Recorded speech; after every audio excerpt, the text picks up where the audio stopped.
रावण के पास सोने की लंका थी, ये तो सबको पता है, लेकिन रावण से पहले लंका का मालिक कौन था, क्या आप जानते हैं? चलिए हम आपको बताते हैं। पौराणिक कथाओं के अनुसार एक बार जब मां लक्ष्मी और भगवान विष्णु भगवान शंकर से कैलाश पर्वत मिलने गए तो वहां की चुभती ठंड को देखते हुए मां लक्ष्मी ने माता पार्वती से कहा कि आप एक राजकुमारी होते हुए इतनी ठंड में कैसे रह लेती हैं। साथ ही साथ जाते जाते मां लक्ष्मी ने भगवान शंकर और पार्वती जी को वैकुंठ धाम आने का निमंत्रण दे दिया। कुछ दिन बाद जब माता पार्वती और भगवान शंकर वैकुंठ धाम पहुंचे तो मां लक्ष्मी का सुंदर महल देख के माता पार्वती ने भगवान शंकर से अपने लिए ऐसा ही एक महल बनवाने का आग्रह कर लिया, जिसके बाद भगवान शंकर ने कुबेर महाराज के साथ मिलकर सोने का महल बनवाया। महल तैयार होने के बाद भगवान शंकर ने गृह प्रवेश के लिए विश्वश्रवा नाम के एक ब्राह्मण को बुलाया, जो कि रावण के पिता निकले। यज्ञ पूरा होने के बाद जब ब्राह्मणों को दक्षिणा देने की बारी आई तो रावण के पिता ऋषि विश्वश्रवा ने महल की सुंदरता से मोहित होकर भगवान शंकर से उनके भोलेपन का फायदा उठा के सोने का महल ही मांग लिया। अब हमारे भोलेनाथ तो ठहरे भोले, उन्होंने वो सोने का महल रावण के पिता ऋषि विश्वश्रवा को दे दिया और इसी तरह से आगे चलकर वो रावण की लंका बन गई। वैसे गाइस, क्या इसके पहले तक इंटरेस्टिंग फैक्ट आपको पता था? और अगर नहीं तो कमेंट सेक्शन में जरूर लिखेगा। मिलते हैं अगली वीडियो में। 8 ऐसे चिरंजीवी जो लाखों करोड़ों सालों से कभी मरे ही नहीं और आज तक जिंदा हैं और धरती पे विचरण कर रहे हैं। कौन से हैं वो 8 चिरंजीवी, चलिए जानते हैं, लेकिन उससे पहले हमारे A2 मोटिवेशन चैनल को सब्सक्राइब जरूर कर लीजिएगा। दरअसल पुराणों के अनुसार किसी श्राप या वरदान की वजह से ये चिरंजीवी कभी नहीं मरते। उन 8 चिरंजीवियों में से सबसे पहले हैं अश्वत्थामा, जिन्हें भगवान कृष्ण ने पृथ्वी पर सदा भटकने का श्राप दिया था क्योंकि उन्होंने पांडवों के पुत्रों को छल से मारा था। दूसरे नंबर पर है हनुमान जी। जब माता सीता को मिलने हनुमान जी रावण की लंका गए थे तो उनकी भक्ति को देखकर मां सीता ने हनुमान जी को चिरंजीवी होने का वरदान दिया था। तीसरे नंबर पर है परशुराम, जिनकी तपस्या को देखकर शिवजी ने उन्हें चिरंजीवी होने का वरदान दिया था। चौथे नंबर पर है विभीषण। रामायण में प्रभु श्री राम का साथ देने पर उन्होंने प्रसन्न होकर विभीषण को चिरंजीवी होने का वरदान दिया था। 5वें नंबर पर है कृपाचार्य, जो पांडवों और कौरवों के गुरु थे और उन्होंने अपने तपस्या के बल पर चिरंजीवी होने का वरदान पाया था।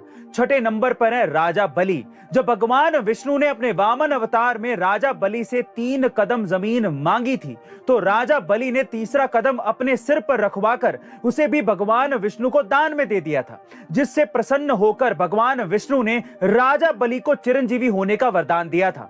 7वें नंबर पर है वेद व्यास। 4 वेदों और 18 पुराणों का निर्माण करने वाले वेद व्यास भी एक चिरंजीवी हैं। और 8वें नंबर पर आते हैं मार्कंडेय ऋषि, जिन्होंने शिवजी की तपस्या से यम को भी खाली हाथ भेजा था, जिसके बाद भगवान शिव ने उन्हें चिरंजीवी होने का वरदान दिया था। वैसे गाइस, क्या आप इससे पहले तक इन 8 चिरंजीवियों के बारे में जानते थे? और आपका सबसे पसंदीदा चिरंजीवी कौन सा है, कमेंट सेक्शन में जरूर लिखिएगा। मिलते हैं अगली वीडियो में। प्रभु श्री राम के एक ऐसे भक्त जिन्होंने टाइम ट्रेवल करके रामायण को 16 बार और महाभारत को कम से कम 11 बार होते हुए देखा है। कौन थे वो राम भक्त, चलिए जानते हैं, लेकिन उससे पहले हमारे A2 मोटिवेशन चैनल को सब्सक्राइब जरूर कर लीजिएगा, बहुत काम आएगा। दरअसल रामायण के समय काकभूषणी नाम के देवता प्रभु श्री राम के बहुत बड़े भक्त थे, जिनका आधा शरीर इंसान का था और सिर एक कौवे का था। जिस तरह टाइम अपने आप को रिपीट करता है, ठीक उसी तरह चारों युग भी अपने आप को रिपीट करते होंगे। इस हिसाब से त्रेता युग में हुई रामायण और द्वापर युग में हुआ महाभारत भी रिपीट हुआ होगा। इस बात को काकभूषणी नाम के देवता प्रूव करते हैं। कैसे? दरअसल काकभूषणी जी को एक वरदान था कि वो समय के चक्र से मुक्त थे, यानी कि वो टाइम ट्रेवल कर सकते थे। ऐसा कहा जाता है कि काकभूषणी ने रामायण को 16 बार और महाभारत को 11 बार होते देखा था। यही नहीं, हर बार इस रामायण और महाभारत की एंडिंग भी अलग हुआ करती थी। खास बात यह है कि उनके मुताबिक एक रामायण में तो मां सीता ने रावण का वध किया था। गाइस, हॉलीवुड आज भले ही टाइम ट्रेवल और पैरेलल यूनिवर्स की बातें करता हो, लेकिन इस बारे में सारी बातें हमारे सदियों पुराने ग्रंथों और पुराणों में पहले से लिखी हुई हैं। आपका इसके बारे में क्या ख्याल है, कमेंट सेक्शन में जरूर लिखिएगा। मिलते हैं अगली वीडियो में। एक बार श्री राम ने अपने गुरु वशिष्ठ जी से पूछा कि आखिर ये जगत है क्या, तो उन्होंने कहा कि ये जगत एक दृश्य प्रपंच है, यानी कि प्रकाश द्वारा रची गई एक माया। लेकिन इस जगत को तो परमात्मा ने रचा है। इसका मतलब यह हुआ कि परमात्मा और प्रकाश दोनों समतुल्य हैं। यानी कि अगर आपको परमात्मा को समझना है तो आपको प्रकाश को समझना होगा। अब आपने श्रीमद् भागवत गीता के अध्याय 2 के 23वें श्लोक में यह भी सुना होगा, नैनम छिंदंती शस्त्राणि नैनम दहति पावक न चैनम क्वेद्यंति आपो न शोष्यति मारुत।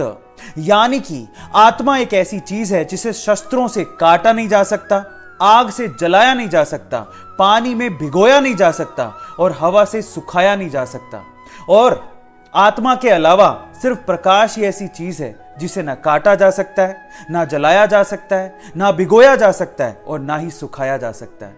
इसका मतलब प्रकाश ही परमात्मा है। माउंट एवरेस्ट को कई लोग क्लाइम कर चुके हैं, जो कि वर्ल्ड्स हाईएस्ट माउंटेन पीक है, लेकिन माउंट कैलाश जो कि एवरेस्ट से हाइट में कम है, उसे कोई क्लाइम नहीं कर पाया। कहा यह भी जाता है कि अभी तक सिर्फ बुद्धिस्ट मोंक मिलारेपा ने 11th सेंचुरी में इसे क्लाइम किया था। उसके बाद जिसने भी इसे क्लाइम करने की कोशिश की, उसे या तो अपनी जान से हाथ धोना पड़ा या फिर उसने कुछ अनोखी चीजें एक्सपीरियंस की हैं। But why Mount Kailash is unclimbable? इस पे क्लाइम करने की कोशिश कर चुके माउंटेनियर्स बताते हैं कि माउंट कैलाश की पोजीशन चेंज होती रहती है, जिससे ट्रैकर्स हर बार अपने रास्ते में गुम हो जाते हैं। उनके अकॉर्डिंग ना जाने कैसे, लेकिन उन्होंने बार बार खुद को अपोजिट डायरेक्शन में बढ़ते हुए पाया। लेकिन जो माउंटेनियर्स आगे बढ़ते रहे, उन्हें एकदम से खराब हुए मौसम की वजह से अपनी जान से हाथ तक धोना पड़ा है। कुछ माउंटेनियर्स के अकॉर्डिंग उन्होंने वहाँ पे फास्ट टाइम ट्रैवल एक्सपीरियंस किया है और बताया है कि जो लोग माउंट कैलाश के आसपास 12 घंटे तक बिता लेते हैं, उनके हेयर और नेल्स की ग्रोथ एकदम से बढ़ जाती है, जो कि 2 हफ्तों की ग्रोथ के बराबर होती है। लेकिन कुछ साइंटिस्ट तो माउंट कैलाश के स्ट्रक्चर को लेकर उसे माउंटेन मानते तक नहीं है। उनके हिसाब से ये बहुत ही परफेक्टली सिमेट्रिकल है, जो कि पॉसिबली एक एंशिएंट टाइम्स का सबसे बड़ा मैन मेड पिरामिड हो सकता है। माउंट कैलाश के नीचे 2 लेक्स हैं, लेक मानसरोवर जो कि वर्ल्ड की हाईएस्ट फ्रेश वाटर लेक है, और राक्षस ताल, ये एक सॉल्ट वाटर लेक है। दुनिया में ऐसी और कोई जगह नहीं है जहाँ पे एक फ्रेश वाटर लेक और सॉल्ट वाटर लेक एक दूसरे के इतने करीब हो। माउंट कैलाश को ना सिर्फ हिंदुइज्म में बल्कि बुद्धिज्म में, जैनिज्म में और बोन रिलीजन में भी सैक्रेड माना जाता है और इस पे क्लाइम करने के लिए मना किया जाता है।